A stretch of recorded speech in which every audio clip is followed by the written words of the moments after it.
नमस्कार सभी साथियों को, नमस्कार, राधे राधे, जय श्री कृष्णा, राम राम। सभी दोस्तों का उत्कर्ष ऐप की ऑनलाइन क्लासेज में फिर से हार्दिक स्वागत व अभिनंदन है।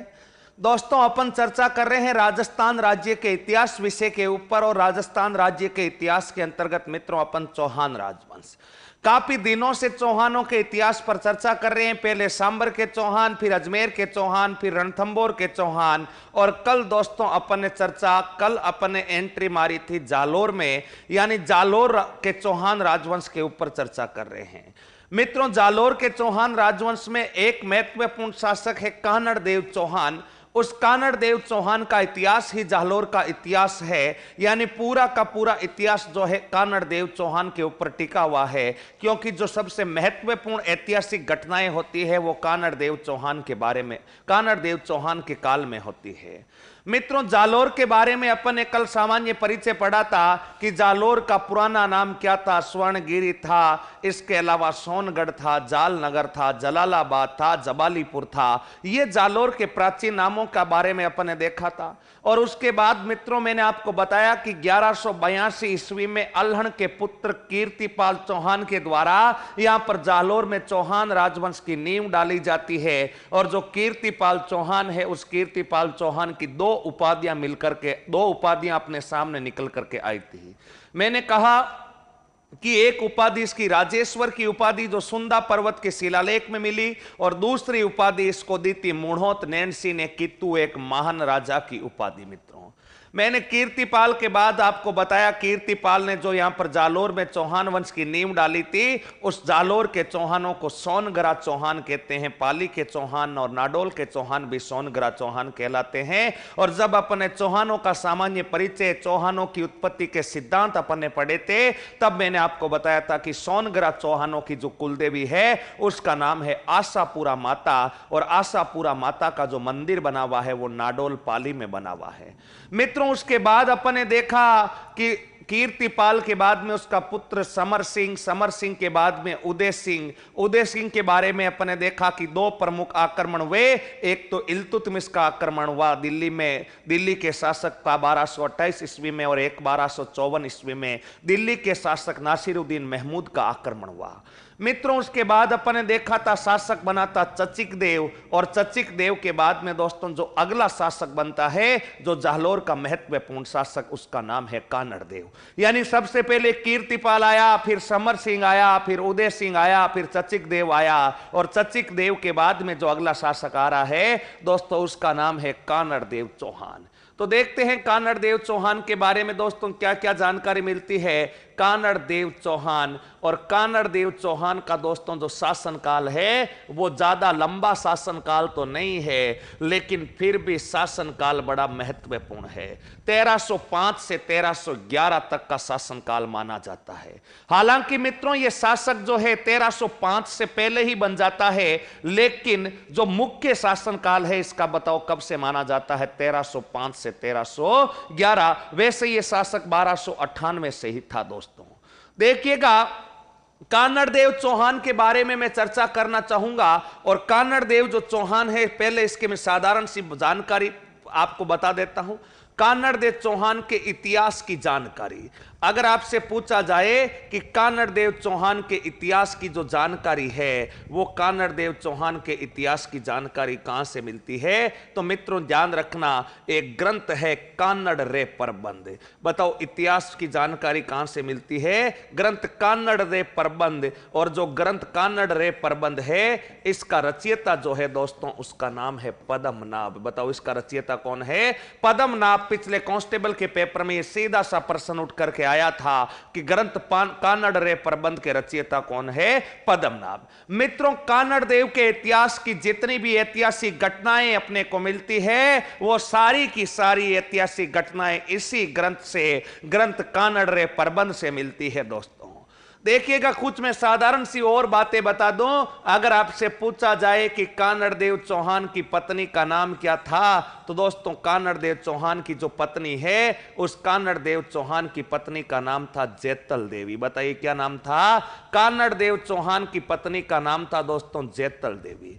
मित्रों आपसे पूछा जाए कि कानड़ देव का पुत्र का नाम क्या था, तो दोस्तों कानड़ देव चौहान के पुत्र का नाम था बीरम देव। बताओ कौन सा देव है? बीरम देव। और मित्रों बीरम देव के बारे में इतिहासकार ऐसा भी कहते हैं कि बीरम देव जैसा सुंदर छोरा ना तो आज तक इतिहास में जन्मा है और ना ही जन्म लेने की कोई संभावना है।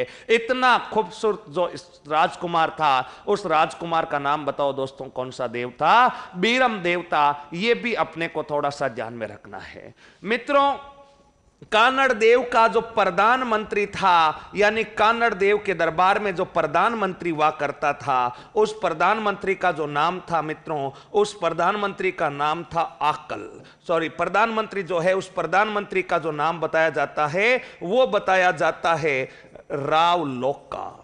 मित्रों इसके प्रधानमंत्री का जो नाम था वो प्रधानमंत्री का नाम था राव लोका। और मित्रों ये राव लोका जो था जोधपुर का निवासी था। बताओ कहां का निवासी था? मित्रों जोधपुर का निवासी था। यह बिंदु भी अपने को ध्यान में रखना है। फिर दोस्तों आपसे पूछा जाएगा कि कानड़ देव चौहान का घोड़े का नाम क्या था, तो मित्रों ध्यान रखना कानड़ देव चौहान जो है, इस कानड़ देव चौहान के घोड़े का नाम था बब्बल। बताओ इसके घोड़े का नाम क्या था? बब्बल। यानी कानड़ देव चौहान के घोड़े का नाम था बब्बल। मित्रों कानड़ देव चौहान का जो बंदूक, जो कानड़ देव चौहान की जो तलवार थी, इस कानड़ देव चौहान की जो तलवार है इसका नाम था सचिका। यह भी ध्यान रखना कानड़ देव चौहान की तलवार सचिका, घोड़ा बब्बल। मित्रों ये घोड़े कई बार परीक्षाओं में पूछे गए हैं। महाराणा प्रताप का घोड़ा चेतक, महाराणा प्रताप के घोड़े का नाम क्या था? चेतक था। अपने हमीर देव चौहान के घोड़े का नाम बादल था। अपने कोटा का शासक जिसका नाम था उमेद सिंह, उसके घोड़े का नाम था हुंजा था। इस प्रकार देवताओं के घोड़े अलग अलग, लीलागर वगैरह। और यहां पर जो अपना कानड़ देव चौहान का घोड़ा है मित्रों, इसका नाम बब्बल और तलवार का नाम बताओ क्या था? सचिका था। यह कुछ कानड़ देव चौहान की साधारण जानकारी एक बार उतारिए, फिर चलते हैं आगे।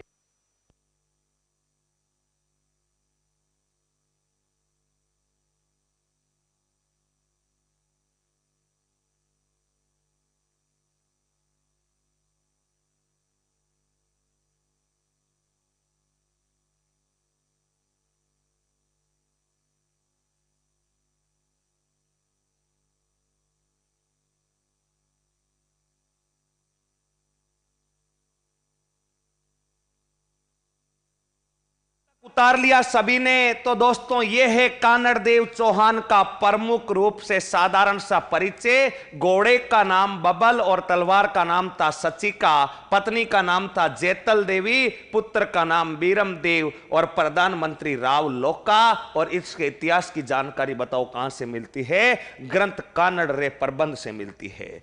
दोस्तों इसके बाद अगर मैं बात करूं कानड़ देव चौहान के इतिहास के बारे में, तो दोस्तों ध्यान रखना इधर जब अपना जालोर का शासक कानड़ देव है, तो मित्रों ध्यान रखिएगा कानड़ देव के समकालीन अगर आपसे पूछा जाएगा दिल्ली का शासक है, तो मित्रों कानड़ देव का सबसे जो सीधा सा संबंध था वो दिल्ली से पड़ते हैं। और दिल्ली का जो शासक था मित्रों, उसका शासक था अलाउद्दीन खिलजी। और अलाउद्दीन खिलजी का शासनकाल अपन समझते हैं 1296 से 1316 तक। मित्रों कानड़ देव चौहान का सामान्य परिचय पढ़ने के बाद में अपन इस कानड़ देव का सीधा दिल्ली सल्तनत के साथ संबंध पढ़ते हैं। और दिल्ली सल्तनत के साथ मित्रों संबंध है, दिल्ली सल्तनत का राजा कौन है? एके का पूरा नाम क्या है? अलाउद्दीन खिलजी। बताइए एके का पूरा नाम क्या है? अलाउद्दीन खिलजी है। दोस्तों देखिएगा दोस्तों, ये कानड़ देव जो चौहान है, ये कानड़ देव चौहान और अलाउद्दीन खिलजी के बीच में क्या संबंध है? मित्रों दोनों के बीच में जो संबंध है, वो दोनों के बीच में संबंध जो है दोस्तों ठीक नहीं है। इसका कारण क्या है? इसका सीधा सीधा कारण है दोस्तों, दोनों के बीच में मतभेद होने का प्रमुख कारण देखिएगा। मित्रों देखिएगा जो राजस्थान की आकृति है, वो राजस्थान की आकृति पतंगाकार है। यानी इस प्रकार से राजस्थान की आकृति है मित्रों, ये राजस्थान की आकृति है। ध्यान से समझिएगा इस आकृति को दोस्तों। अब देखना ये राजस्थान की जो आकृति है, यहां पर राजस्थान की सीमा लगती है पंजाब से, यहां पर राजस्थान की सीमा लगती है दिल्ली से, और मित्रों इधर राजस्थान की सीमा लगती है गुजरात से। इधर देखिएगा दोस्तों, राजस्थान की सीमा लगती है गुजरात से, और यहां पर अपना स्थान पड़ता है जिसका नाम है जालोर, और जालोर का जो शासक है, उस जालोर के शासक का नाम था मित्रों कानड़ देव। दोस्तों ऐसा कहा जाता है कि दिल्ली का जो शासक है अलाउद्दीन खिलजी, ये 1298 ईस्वी के आसपास, 1298 ईस्वी में मित्रों, 1298 ईस्वी के आसपास, हालांकि 1298 से पहले भी ये घटनाएं चल रही थी, जालोर और दिल्ली के बीच में विवाद तो चल रहा था, लेकिन मुख्यतः दोस्तों ऐसा कहते हैं कि 1298 ईस्वी के आसपास से अलाउद्दीन खिलजी जो है, वो अलाउद्दीन खिलजी अपनी सेना लेकर के गुजरात जा रहा था किसी अभियान पर। ये दिल्ली से गुजरात जा रहा था, और जब बताओ दोस्तों गुजरात जाएगा तो इस अलाउद्दीन खिलजी की सेना को कहां से गुजरना पड़ेगा? जालोर से, क्योंकि गुजरात और जालोर की सीमाएं सटी हुई है एक दूसरे से।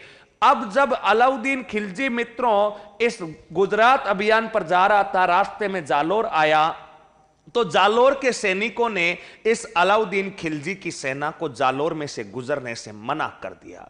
मित्रों अलाउद्दीन खिलजी ने दिल्ली से संदेश भेजा था कि मेरी शाही सेना को जालोर से बिना किसी कर वसूले गुजरने दीजिए, लेकिन मित्रों जालोर के सैनिकों ने गुजरने से मना कर दिया, और मना कर करके उनको कहा कि अगर यहां से गुजरना है तो आपको चुंगी कर देना पड़ेगा, यानी आपको टोल टैक्स देना पड़ेगा। मित्रों अलाउद्दीन खिलजी की शाही सेना और उससे एक जालोर जैसा छोटा राज्य अपने राज्य में से गुजरने के बदले कर मांग रहा है, यह मित्रों अलाउद्दीन खिलजी को नागवार गुजरा। अलाउद्दीन खिलजी ने कहा कि जाने दे रे कानड़, लेकिन कानड़ देव ने नहीं जाने दिया, और मित्रों कानड़ देव के सैनिकों ने इस खिलजी के सैनिकों पर आक्रमण किया और खिलजी के सैनिकों को यहां से भागने के लिए मजबूर कर दिया। मित्रों इस सेना का नेतृत्व कर रहे थे उल्गू खां। उल्गू खां को जैसे तैसे करके अपनी जान बचाकर यहां से वापस दिल्ली की तरफ भागना पड़ा। कहने का अर्थ है संबंध खराब होने का पहला कारण है मित्रों अलाउद्दीन खिलजी का गुजरात के अधिकांश भूभाग पर अधिकार था। अलाउद्दीन खिलजी की सेना जब जब गुजरात से जाती, जालोर से होकर गुजरना पड़ता, क्योंकि जालोर राज्य गुजरात की सीमा पर सटा हुआ राज्य है, और जब जब जालोर की सीमा से एक एक की सेना गुजरती, कानड़ देव चौहान के सैनिक उस अलाउद्दीन खिलजी की सेना से कर वसूलते। मित्रों अलाउद्दीन खिलजी की सेना से जब कर वसूलते तो अलाउद्दीन खिलजी का ने सोचा रे अपना तो रोज आना जाना है, और इस कानड़ देव से रोज रोज कर देने के बजाय ऐसा करते हैं कि कानड़ देव को पराजित करके जालोर पर अधिकारी कर लेते हैं, ताकि इस कर वसूली का क्या हो जाए, पूरा झंझट ही समाप्त हो जाए। मित्रों इस कारण जालोर के शासक कानड़ देव से कर वसूली से परेशान होकर के अलाउद्दीन खिलजी बताओ किसके ऊपर आक्रमण करेगा? कानड़ देव के आक्रमण। मैं एक एक कारण बताता जा रहा हूं, आपको एक एक कारण समझते जाना है।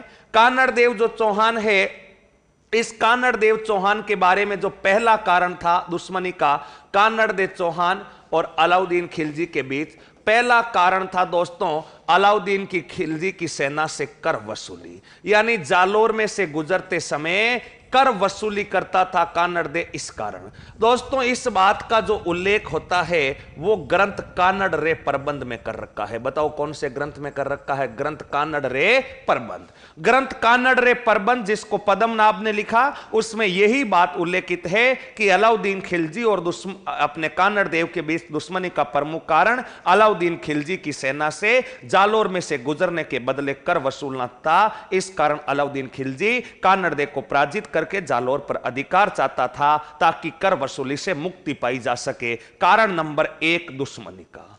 मित्रों कारण नंबर 2, कारण नंबर 2 क्या है दोस्तों? कारण नंबर 2 मुणोत नैनसी बताता है। मित्रों कारण नंबर 2 मुणोत नैनसी यह कहता है कि कानड़ देव का पुत्र बीरम देव जो है, उस बीरम देव का प्रेम प्रसंग था फिरोजा के साथ। बताओ, कानड़ देव का पुत्र जो है, उस बीरम देव का प्रेम प्रसंग है फिरोजा के साथ है, और फिरोजा विवाह करना चाहती है बीरम देव से, लेकिन बीरम देव ने विवाह करने से मना कर दिया। उधर फिरोजा अलाउद्दीन खिलजी को धमका रही है कि अगर मेरा विवाह बीरम देव के साथ नहीं हुआ तो मैं यमुना में कूद करके जान दे दूंगी। ऐसी बात जो है मुणहोत नैणसी लिखता है, और नैणसी के अनुसार मित्रों, बीरम देव का विवाह फिरोजा के साथ करने के लिए अलाउद्दीन खिलजी ने अपनी सेना भेजी, और अपनी सेना को साफ निर्देश दिए थे कि बीरम देव को जैसे तैसे करके जिंदा पकड़ना है। और मित्रों, जिंदा पकड़ना है, इसलिए अलाउद्दीन खिलजी की सेना बीरम देव को जिंदा पकड़ने के लिए जालोर पर आक्रमण करता है। यह कारण नंबर 2। यह कारण नंबर 2 बताओ कौन बताता है? मुणहोत नैणसी। मित्रों, कारण नंबर 3 फरिश्ता के अनुसार, यह अपन कह सकते हैं ग्रंथ है तारीख ए फरिश्ता। तारीख ए फरिश्ता, ग्रंथ नंबर 3 तारीख ए फरिश्ता जो है वो ये लिखता है कि अलाउद्दीन खिलजी की दरबार में कानड़ देव चौहान उपस्थित हुआ था, और कानड़ देव चौहान जब उपस्थित हुआ अलाउद्दीन खिलजी के दरबार में, तो कानड़ देव चौहान ने अपने खुद को अपमानित महसूस किया। क्यों महसूस किया मित्रों? क्योंकि इस अलाउद्दीन खिलजी ने कहा कि इस समय पूरे भारत में कोई ऐसा हिंदू शासक नहीं है जो मुस्लिम सैनिकों के प्रतिरोध का सामना कर सके। इस बात का ये जो कथन अलाउद्दीन खिलजी ने कहा था, ये कथन कानड़ दे को बड़ा नागवार गुजरा, और कानड़ दे दिल्ली में इस अलाउद्दीन खिलजी को चैलेंज करके आ गया कि है दम तो आजा मैदान में। यानी कानड़ दे चौहान दिल्ली में था, और दिल्ली में अलाउद्दीन खिलजी ने एक कथन कहा था कि इस समय कोई भी हिंदू शासक ऐसा नहीं है जो खिलजी की सेना का प्रतिरोध का सामना कर सके, और इस कानड़ दे ने मित्रों इसको चैलेंज कर दिया था। ऐसी बात एक ग्रंथ है, उस ग्रंथ का नाम है तारीख ए फरिश्ता लिखता है। मित्रों, एक इतिहासकार है डॉक्टर दशरथ शर्मा। इतिहासकार है जिनका नाम क्या है? डॉक्टर दशरथ शर्मा। और ये जो डॉक्टर दशरथ शर्मा है दोस्तों, ये बताते हैं कि अलाउद्दीन खिलजी साम्राज्यवादी विस्तार नीति का था। इसने चित्तौड़ पर अधिकार कर लिया, रणथंबोर पर अधिकार कर लिया, इसलिए ये एक और दुर्ग जीतना चाहता था, जालोर दुर्ग, और अपने साम्राज्य का विस्तार करने के लिए कानड़ देव पर आक्रमण करता है। मित्रों, कुल मिला के सरल सी बात यह है कि कानड़ देव चौहान पर आक्रमण के 4 अलग अलग इतिहासकारों ने अलग अलग बातें बताई है।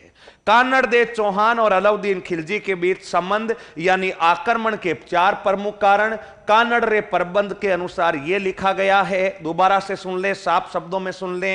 अलाउद्दीन खिलजी ने कानड़ देव पर आक्रमण क्यों किया, इसके लिए 4 अलग अलग इतिहासकारों की अलग अलग मान्यताएं हैं। चारों मान्यताएं अपने को पता होनी चाहिए।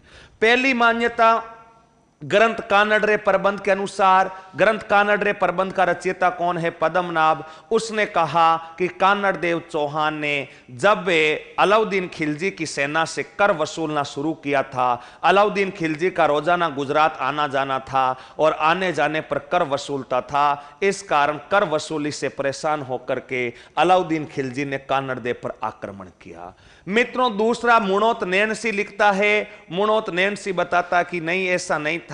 कानड़ देव चौहान के पुत्र का नाम था बीरम देव। बीरम देव और फिरोजा का प्रेम प्रसंग था। बीरम देव और फिरोजा का प्रेम प्रसंग होने के कारण फिरोजा बीरम देव से विवाह करना चाहती थी, लेकिन बीरम विवाह नहीं करना चाहता था तुर्की महिला से या मुस्लिम महिला से। और इस बीरम ने जब विवाह से मना कर दिया तो फिरोजा ने अलाउद्दीन खिलजी को कहा कि मैं तो यमुना में कूद के सुसाइड करूंगी। और अपनी पुत्री के प्राण बचाने के लिए अलाउद्दीन खिलजी ने जालोर पर आक्रमण करके बीरम देव को जिंदा पकड़ने का कोशिश की थी, ताकि बीरम देव का विवाह फिरोजा के साथ हो सके। ऐसी बात बताओ कौन सा इतिहासकार लिखता है? मुणहोत नैणसी लिखता है। मित्रों, ग्रंथ तारीख ए फरिश्ता के अनुसार साफ कहा गया है कि कानड़ दे दिल्ली में था, वहां पर अलाउद्दीन खिलजी से इसकी मुलाकात हुई। उस समय अलाउद्दीन खिलजी ने बड़े दरबार में कई राजा महाराजा बैठे थे। उस समय बड़े दरबार में ऐसा कथन कहा था कि इस समय पूरे भारत में ऐसा कोई हिंदू शासक नहीं है जो खिलजी की सेना का प्रतिशोध कर सके। और इस बात से कानड़ दे बड़ा नाराज होता और कानड़ दे जो है इसको अलाउद्दीन खिलजी को ललकारते हुए बीच में ही दरबार छोड़ करके आ जाता है। इस कारण एक एक क्रोधित होकर के कानड़देव पर आक्रमण करता है। और डॉक्टर दशरथ शर्मा क्या लिखता है दोस्तों? डॉक्टर दशरथ शर्मा यह लिखता है कि कानड़देव साम्राज्यवादी विस्तार नीति का शासक था। इसने रणथंबोर को जीत रखा था, चित्तौड़ को जीत रखा था और अगला टारगेट इसको अपने साम्राज्य का विस्तार करते हुए जालोर को जीतना था, ताकि ये गुजरात तक अपनी सीमा का विस्तार कर सके। इस कारण ये चार अलग अलग इतिहासकारों के अनुसार अलग अलग आक्रमण के कारण रहे। ये तो है दोस्तों आक्रमण के कारण। अब आक्रमणों में क्या क्या होगा उस पर भी चर्चा करेंगे, लेकिन ये चार कारण प्रमुख रूप से अपने को पहले लिखने हैं। यहां पर पहला कथन हेडिंग लगा लेनी है, कानड़देव पर अलाउद्दीन के आक्रमण के कारण। कानड़देव पर आक्रमण, कानड़देव पर एके के आक्रमण का कारण, एके के आक्रमण का कारण, यानी कानड़देव पर अलाउद्दीन खिलजी ने आक्रमण क्यों किया, इसका कारण अपने को देखना है। कानड़देव पर आक्रमण का कारण देखिएगा दोस्तों, पहला लिख लेते हैं। ग्रंथ कानड़ रे प्रबंध के अनुसार, ग्रंथ कानड़ रे प्रबंध के अनुसार, ग्रंथ कानड़ रे प्रबंध के अनुसार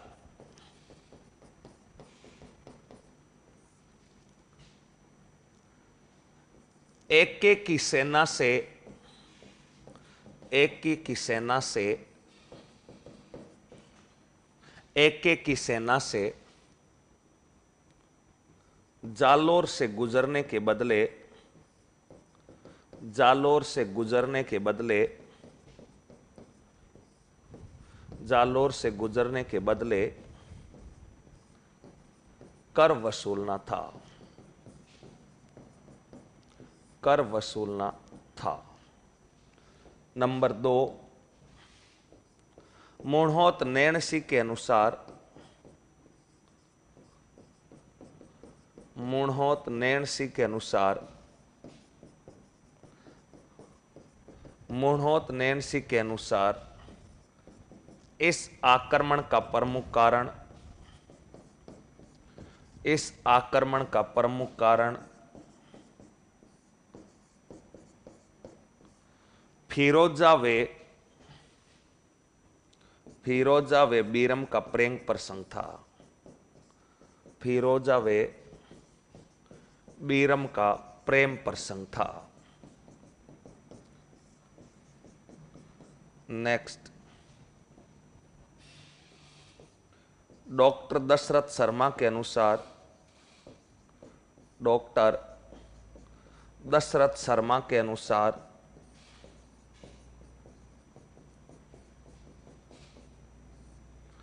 एक के कर्ता अलाउद्दीन खिलजी है, एक के रणथंबोर वे चित्तौड़ के पश्चात, चित्तौड़गढ़ के पश्चात जालोर पर अधिकार कर, जालोर पर अधिकार कर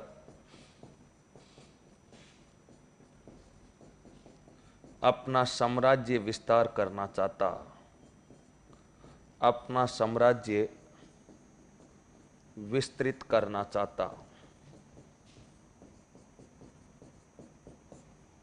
नेक्स्ट,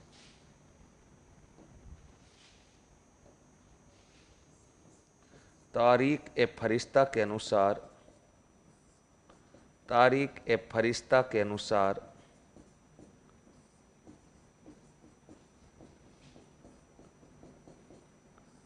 दिल्ली में कानड़देव द्वारा दरबार को बीच में छोड़कर, दरबार को बीच में छोड़कर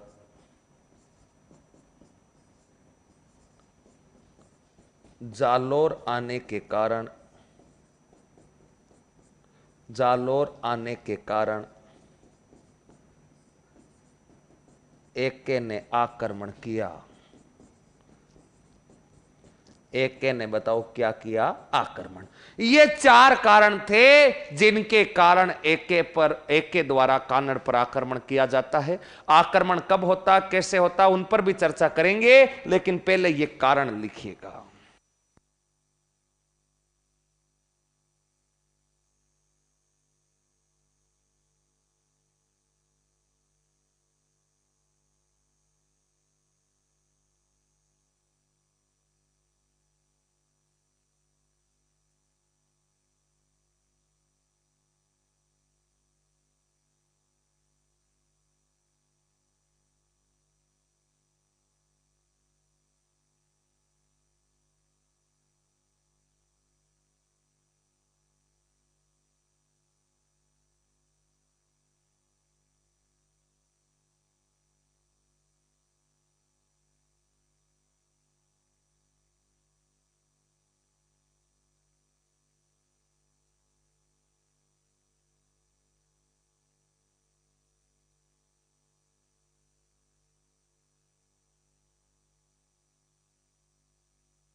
हाँ, यहां तक सभी ने उतार लिया दोस्तों। तो यह है अपना प्रमुख रूप से दोस्तों एके का कानड़ देव चौहान के ऊपर आक्रमण का कारण। अब दोस्तों ये तो आक्रमण के कारण अपन ने देख लिया, अब आक्रमण कब होगा वो भी देख लेना है दोस्तों। तो अपना हेडिंग लगाना है एके का 1305 पर, एके का 1305 ईस्वी का 1305 ईस्वी का जालोर पर आक्रमण। 1305 ईस्वी का जालोर पर आक्रमण। मित्रों, आक्रमण के कारण आप सब विद्यार्थियों को क्लियर होने चाहिए। अब आक्रमण का कारण तो 4 बता दिए अलग अलग है, लेकिन पहला आक्रमण देखना होता कब है? 1305 ईस्वी में होता है। दोस्तों देखिएगा, इधर जो अपना शासक है जालोर का शासक है, उस शासक का नाम है कानड़ देव, और दिल्ली का शासक जो है दोस्तों, इस दिल्ली के शासक का नाम है अलाउद्दीन खिलजी। और अलाउद्दीन खिलजी मित्रों 1305 ईस्वी में आक्रमण कर रहा है। बताओ कौन सी ईस्वी में आक्रमण कर रहा है? 1305 ईस्वी में आक्रमण कर रहा है। देखिएगा दोस्तों, जो ये 1305 ईस्वी का आक्रमण है, ये 1305 ईस्वी का जो आक्रमण है दोस्तों, ये 1305 ईस्वी के आक्रमण किसके नेतृत्व में करता है? 1305 ईस्वी में जब एके आक्रमण करता है, तब उस समय अलाउद्दीन खिलजी का जो सेनापति था, इस सेनापति का नाम था मित्रों एन उल मुल्क मुल्तानी। बताओ सेनापति का नाम क्या था? एन उल मुल्क मुल्तानी। बताओ दोस्तों सेनापति का नाम क्या है? एन उल मुल्क मुल्तानी। जब 1305 ईस्वी का आक्रमण होता है अलाउद्दीन खिलजी का जालोर दुर्ग पर, उस समय मित्रों एन उल मुल्क मुल्तानी आक्रमण करता है।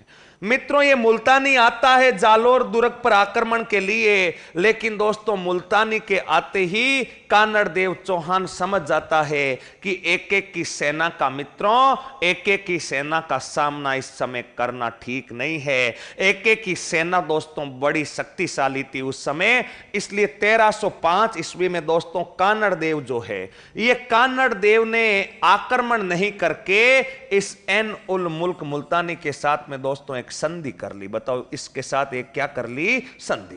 ध्यान से समझना हुआ क्या था?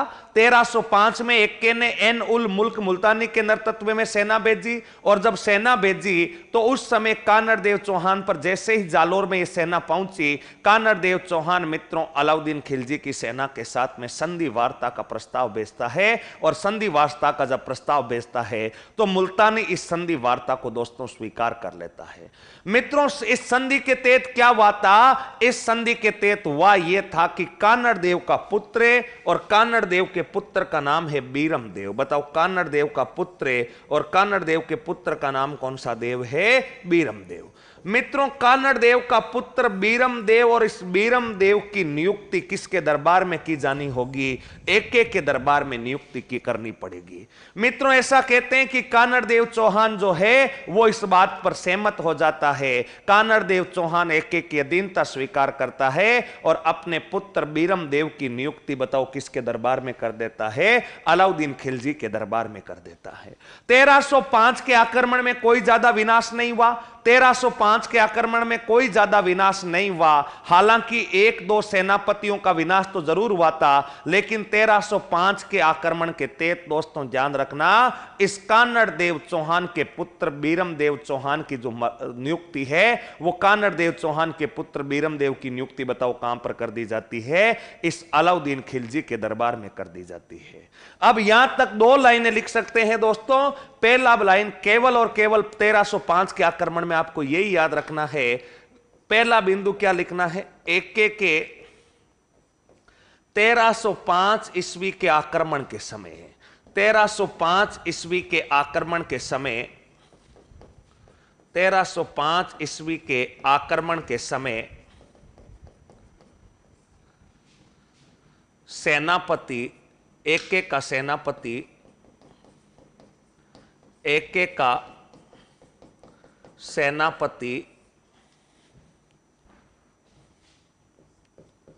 एन उल मुल्क मुल्तानी था, मुल्तानी था। नेक्स्ट, इस आक्रमण के समय, इस आक्रमण के समय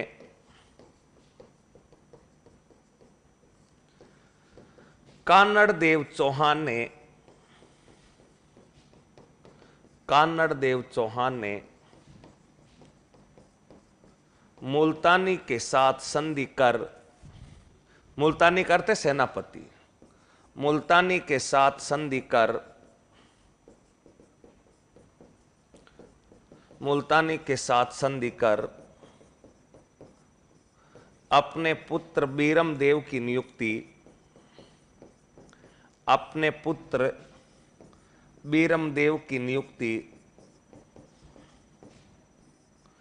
एके के दरबार में की, एके के दरबार में की। यहां तक लिखना, उसके बाद चलते हैं आगे।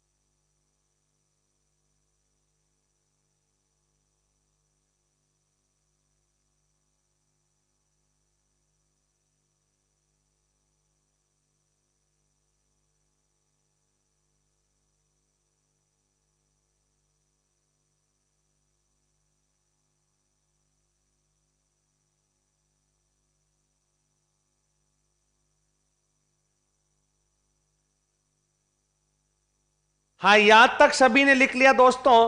तो अब देखो, बीरम देव की जो नियुक्ति है वो दिल्ली में हो जाती है और यहां से वास्तविक कथा की शुरुआत होती है। यानी 1305 ईस्वी में पहला आक्रमण होता है अलाउद्दीन खिलजी का जालोर पर, और उस आक्रमण में कान्हड़ देव अपने पुत्र की नियुक्ति किसके दरबार में कर देता है? एके। मित्रों, ध्यान से समझें, अब पूरा घटनाक्रम शुरू होता है। इधर दोस्तों ध्यान रखिएगा, ये है दिल्ली, दिल्ली में बैठा है एके, दिल्ली में बताओ कौन बैठा है? दिल्ली में बैठा है अलाउद्दीन खिलजी, दिल्ली में बैठा है अलाउद्दीन खिलजी। और आपको पता है दिल्ली में अलाउद्दीन खिलजी, देखिएगा दोस्तों, इधर एके अलाउद्दीन खिलजी को एके लिख देता हूं, 1296 से 1316। इधर अलाउद्दीन खिलजी की पुत्री का नाम है दोस्तों फिरोजा, बताओ पुत्री का नाम कौन सी रोजा है? फिरोजा। इधर बीरम देव, जालोर का राजकुमार और इतिहास का सबसे सुंदर छोरा बीरम देव। और मित्रों बताओ दिल्ली कौन सी नदी के तट पर है? यमुना नदी के तट पर। बताओ कौन से नदी के तट पर बसा हुआ शहर है? यमुना नदी के तट पर बसा हुआ शहर है। और इधर जो है दोस्तों अपना है जालोर, और जालोर में बताओ कौन है? कानड़ देव। जालोर में बताओ दोस्तों कौन सा देव है? कानड़ देव। मित्रों जैसे ही बीरम देव जो है इसकी नियुक्ति दिल्ली के दरबार में होती है, दिल्ली दरबार में होते ही मित्रों ये दिल्ली में निवास करता है।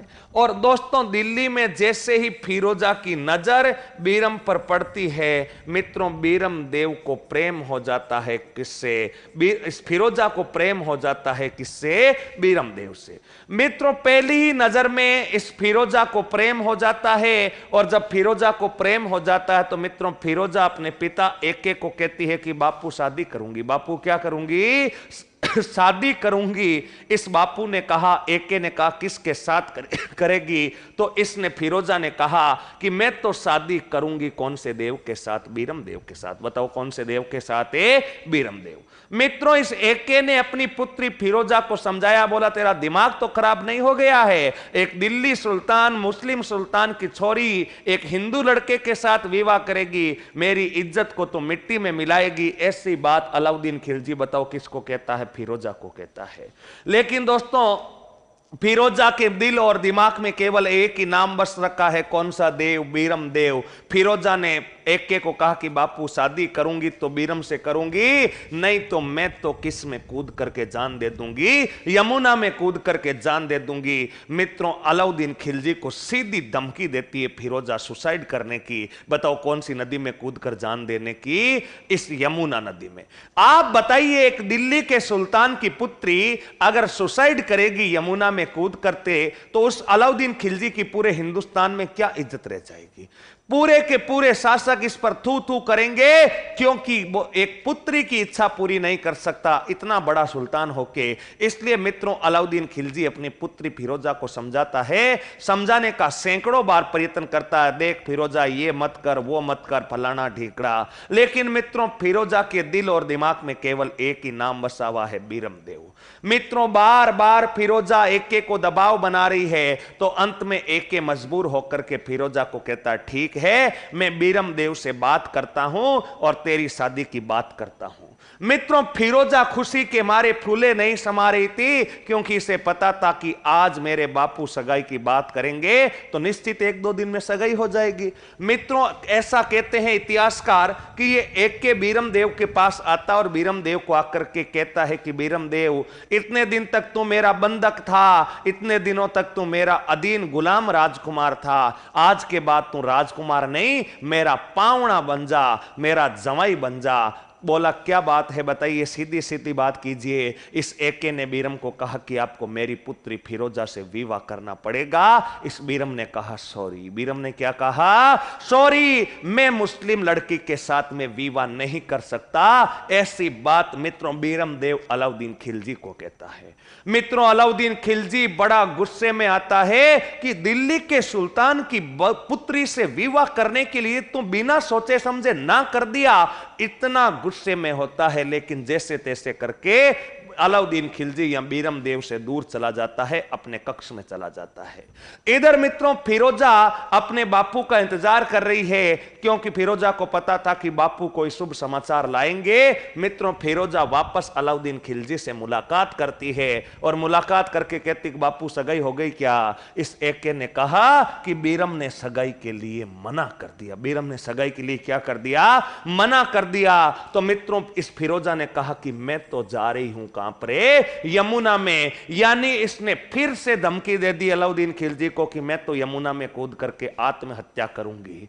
मित्रों अलाउद्दीन खिलजी धर्म संकट में आ चुका है। अलाउद्दीन खिलजी करे तो क्या करे? इधर बीरम देव विवाह नहीं करना चाहता और उधर फिरोजा बार बार यमुना में कूदने की धमकी दे रही है। अब करे तो क्या करे? मित्रों अलाउद्दीन खिलजी ने इस बीरम देव को शादी के लिए हां करवाने के लिए मित्रों प्रताड़ित करना शुरू कर दिया। इसे कई प्रकार के दंड दिए जाने लगे, प्रताड़ित किया जाने लगा, कठोर यातनाएं दी जाने लगी ताकि बीरम देव किसके साथ विवाह कर ले, फिरोजा के साथ विवाह कर ले। मित्रों, जब इसे कठोर प्रताड़ित किया गया तो बीरम देव जो है वो दबाव में आकर के मित्रों फिरोजा से शादी के लिए हां कर देता है। जैसे ही बीरम देव मित्रों शादी के लिए हां कर देता है, बीरम देव शादी के लिए हां कर देता है, तो फिरोजा खुशी के मारे फूले नहीं समा रही थी और इस फिरोजा ने सोचा कि अगले दिन अर्ली इन द मॉर्निंग, सुबह सुबह चाय के साथ बीरम देव के साथ पहली मुलाकात करेंगे। बताओ पहली क्या करेंगे? मुलाकात करेंगे। पहली मुलाकात कौन करेगी? फिरोजा कौन से देव के साथ? बीरम देव के साथ करेगी। और बताओ मित्रों, जीने के लिए क्या जरूरी है? एक मुलाकात जरूरी है। कोई जरूरी नहीं है मुलाकात की दोस्तों, ध्यान रखना। आरएस बनना जरूरी है, पीटीआई बनना जरूरी है, सेकेंड ग्रेड बनना जरूरी है, पटवारी बनना जरूरी है। कुछ विद्यार्थी कह रहे हैं कि जीने के लिए एक मुलाकात जरूरी है। किसी भी मुलाकात की जरूरत नहीं है। यहां पर फिरोजा अगले दिन बीरम देव से मुलाकात करना चाहती थी।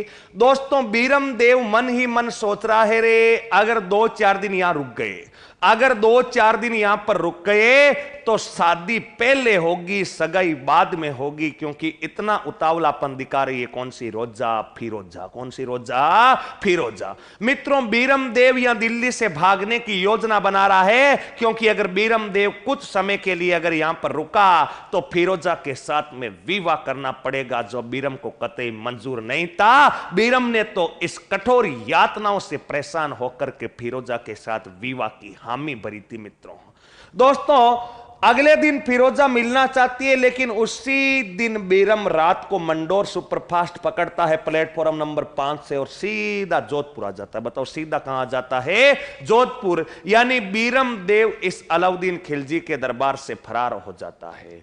मित्रों, अगले दिन सुबह जैसे ही फिरोजा सुबह जल्दी उठती है, सुबह जल्दी उठ करके बीरम के लिए केसर युक्त चाय लेकर के तैयार होती है और केसर युक्त चाय लेकर जाती है बीरम से मुलाकात करने के लिए। और जैसे ही बीरम के कक्ष के पास पहुंचती है तो अंदर देखा बीरम तो यहां से गायब है। मित्रों, सुबह सुबह जल्दी फिरोजा गुस्से में इस चाय के कप को फेंकती है और अपने बापू का नाम है एके, और एके को जाके कहती है, एके को जल्दी नींद में से उठाती और कहती है, बापू मैं तो जा रही हूं। कहां पर? यमुना में। एके ने कहा, अब क्या हो गया? कल रात तक तो सारा मामला ठीक था। बोला, बीरम फरार हो गया है। बीरम क्या हो गया है? फरार हो गया है। दोस्तों, जैसे ही इस बीरम के यहां से भागने की खबर एके को मिली, मित्रों, एके भी गुस्से से लाल पीला हो गया। एके ने अपनी पुत्री फिरोजा को कहा कि इस बार लास्ट ट्राई करने दे, इस बार मैं तेरा विवाह अपने बीरम देव के साथ करवा कर ही मानूंगा, थोड़े दिनों का समय दे। और मित्रों, इस बीरम देव के यहां से भागने के कारण दोस्तों अलाउद्दीन खिलजी जो है 1308 ईस्वी में वापस जालोर पर आक्रमण के लिए अपनी सेना भेज देता है। सेना क्यों भेज देता है? क्योंकि उधर फिरोजा यमुना में कूदने की क्या दे रही है? धमकी दे रही है, और वो बीरम से हर हाल में विवाह करना चाहती है। मित्रों, ऐसी बात मैं नहीं कह रहा हूं, ऐसी बात मित्रों तारीख ए फरिश्ता ग्रंथ कह रहा है। ठीक बात है यहां पर। तो उसके बाद मित्रों, ग्रंथ कानड़ रे प्रबंध में तो यहां तक लिखा हुआ है कि बीरम देव जब भाग करके जालोर आ गया तो फिरोजा खुद जालोर आई। जालोर आने पर कानड़ देव चौहान ने इस फिरोजा का स्वागत किया, लेकिन बीरम देव ने शादी से इनकार कर दिया। जालोर भी पहुंच गई थी फिरोजा, लेकिन बीरम ने विवाह करने से इनकार कर दिया, तो फिरोजा जालोर से नाराज होकर के फिर दिल्ली जाती है। मित्रों, इस ग्रंथ कानड़ रे प्रबंध में आगे यह भी लिखा गया है कि इस फिरोजा की धाई जिसका नाम था गुलबदिस्ता, वो गुलबदिस्ता भी बीरम से विवाह करने का प्रस्ताव लेकर के जालोर आई, लेकिन बीरम देव ने फिरोजा से विवाह करने से इनकार कर दिया। और जब विवाह करने से इनकार कर दिया तो मित्रों वापस अलाउद्दीन खिलजी 1308 1308 ईस्वी में आक्रमण करेगा जालोर दुर्ग पर। बताओ 1308 ईस्वी में आक्रमण कौन से दुर्ग पर करेगा? जालोर दुर्ग पर। लेकिन जालोर दुर्ग की जो कुंजी है वो जालोर दुर्ग की कुंजी मित्रों सिवाना दुर्ग कहलाता है। यानी अगर आपको जालोर को जीतना है तो पहले किसको जीतना पड़ेगा? सिवाना को। क्योंकि जब अपन ने रणथंबोर दुर्ग पढ़ा था तब रणथंबोर की कुंजी बताओ कौन सा दुर्ग कहलाता था? जाइन दुर्ग कहलाता था। वैसे ही जो अपना जालोर का किला है उसकी कुंजी सिवाना दुर्ग कहलाता है। इस कारण 1308 में मित्रों ध्यान रखना 1308 ईस्वी में अलाउद्दीन खिलजी जो है वो अपनी सेना को आक्रमण के लिए भेजेगा जालोर पर। लेकिन इसके सेना नायक पहले सिवाना को जीतेंगे और सिवाना को जीतने के बाद में मित्रों अगला आक्रमण इसका किस पर होगा? जालोर पर होगा। तो मित्रों लिख सकते हैं अगला बिंदु एके का 1308 का सिवाना पर आक्रमण। या पहले ऐसा लिख सकते हैं जालोर दुर्ग की कुंजी, जालोर दुर्ग की कुंजी, जालोर दुर्ग की कुंजी, जालोर दुर्ग की कुंजी सिवाना को कहा जाता। सिवाना बताओ कहां पर है? बाड़मेर में। जालोर दुर्ग की कुंजी सिवाना बाड़मेर को कहा जाता, बाड़मेर को कहा जाता।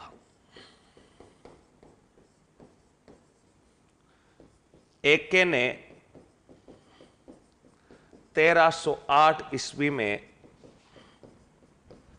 जालोर आक्रमण से पहले, जालोर आक्रमण से पहले सिवाना पर आक्रमण किया। सिवाना पर आक्रमण किया। यहां तक छापो, उसके बाद चलते हैं आगे।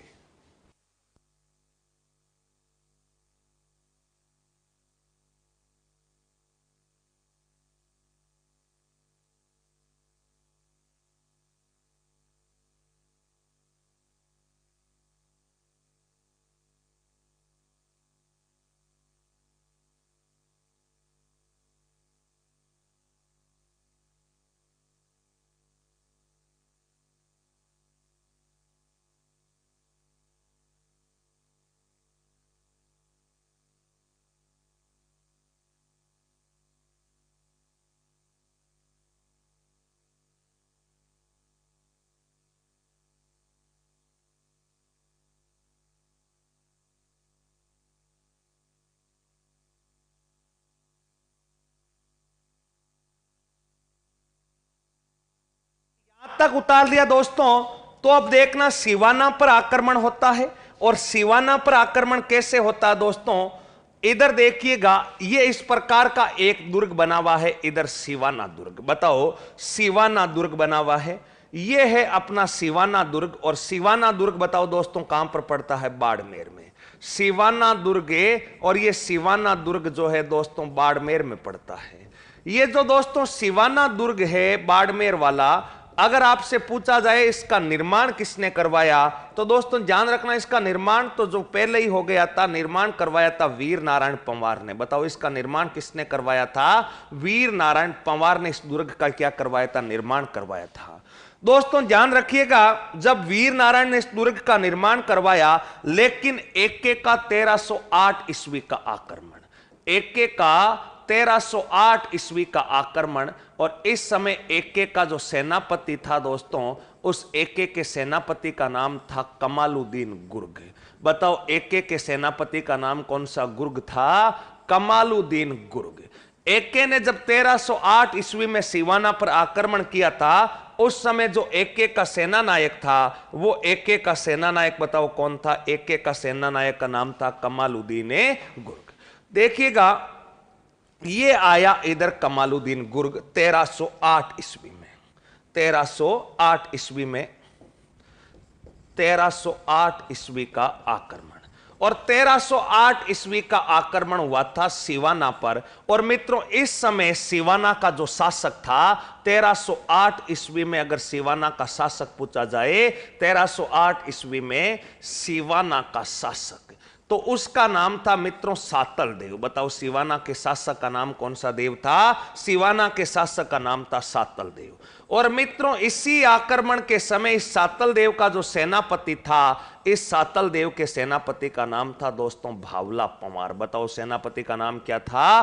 भावला पंवार। इस सातल देव शासक था और सातल देव जो है इसका सेनापति था मित्रों भावला पंवार। दोस्तों ये सिवाना दुर्ग जो है, इस सिवाना दुर्ग की भी खास बात क्या है कि सिवाना दुर्ग भी गिरी प्लस एरण श्रेणी का दुर्ग है। बताओ कौन सी श्रेणी का दुर्ग है? गिरी प्लस एरण श्रेणी का दुर्ग है।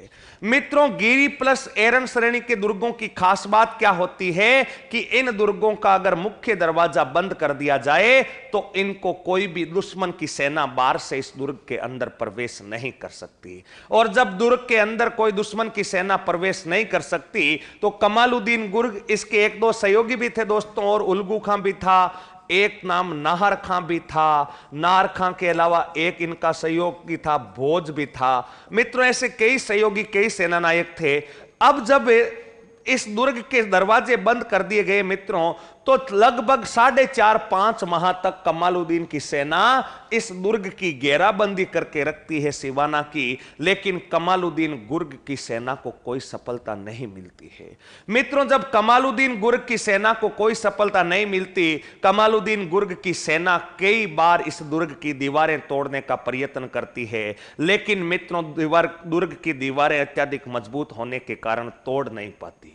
और मित्रों राजपूत सैनिक भी अपने दुर्ग की दीवारों को बचाने के लिए इसमें गिलोल, गिलोल तो जानते हो रबड़ की, एक रबड़ से आपने देखा होगा छोटी अवस्था में आपने कंकर पत्थर फेंके होंगे, जो रबड़ होता है उस रबड़ से पत्थर फेंकने का जो एक उपकरण होता है उसको गिलोल कहते हैं। गोपण, तीर कमान, इनका प्रयोग करते हुए दोस्तों इस अलाउद्दीन खिलजी को इस सिवाना दुर्ग के पास से हटाते गए, यानी ताकि ये सैनिक पास नहीं आए, और पास नहीं आए तो इस सिवाना दुर्ग की दीवारों को क्षति नहीं पहुंचे। क्योंकि कमालुद्दीन की सेना आ रखी है तो इस दुर्ग को चारों तरफ से घेर रखा है, और इस दुर्ग को चारों तरफ से घेर करके इस दुर्ग की दीवारों को क्षति पहुंचाने का प्रयास किया जा रहा है।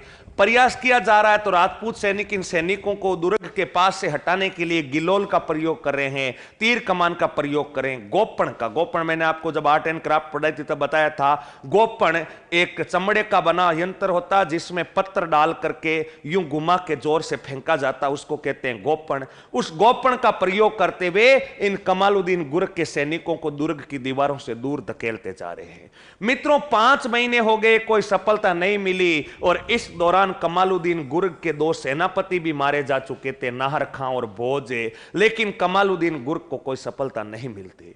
जब सफलता नहीं मिलती तो मित्रों ये रणथंबोर दुर्ग की तर्ज पर यहां पर भी कूटनीति अपनाता है, और यहां पर दोस्तों कूटनीति वही जो रणथंबोर में अपनाई थी, यानी कमालुद्दीन गुर्ग सातल देव को संधि का क्या देता है? जासा देता है, संधि का लालच देता है। मित्रों कमालुद्दीन गुर्ग सातल देव को कहता है कि हम आपके साथ, आपके ऊपर अब आक्रमण नहीं करेंगे, आप तो आइए हमारे साथ संधि वार्ता कीजिए, कौन कौन से मुद्दों पर क्या क्या संधि होगी, आप बाहर आइए, बैठ करके बातचीत करते हैं, हमारी सेना आपके ऊपर आक्रमण नहीं करेगी।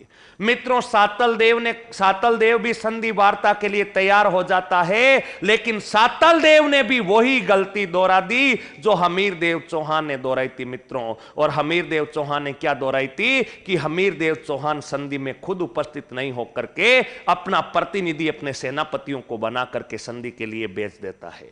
यहीं पर वही गलती मित्रों यहां का स्थानीय शासक सातल देव कर देता है, और सातल देव संधि के लिए अपना प्रतिनिधि अपने सेनापति भावला पंवार को बना करके भेज देता है कि मेरी तरफ से संधि के लिए बातचीत भावला पंवार करेगा।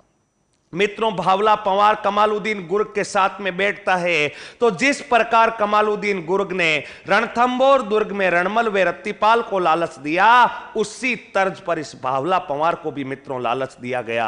भावला पंवार को कमालुद्दीन गुर्ग कहता है कि तू जैसे तैसे करके हमें इस दुर्ग में प्रवेश करा दे, हम इसके बदले इस सातल देव की हत्या करके सिवाना का शासक तुम्हें बना देंगे। मित्रों भावला पंवार लालच में आ जाता है, और भावला पंवार लालच में आकर के क्या करता मित्रों, ये जो सिवाना का दुर्ग है यहां पर एक कुंड बना हुआ है, इस कुंड का नाम है मामदेव कुंड। इस सिवाना दुर्ग में एक कुंड बना हुआ है, उस कुंड का नाम है दोस्तों मामदेव कुंड। दोस्तों ध्यान रखना, अगर मामादेव कुंड पूछा जाए तो मामादेव कुंड तो है कुंभलगढ़ में, और मामदेव कुंड मित्रों बताओ कहां पर है? मामदेव कुंड जो है वो मामदेव कुंड है अपने सिवाना में। और ये जो मामदेव कुंड है सिवाना का एकमात्र पेयजल स्रोत, यानी सिवाना का सबसे बड़ा यही पेयजल का स्रोत था, सिवाना का एकमात्र पेयजल स्रोत।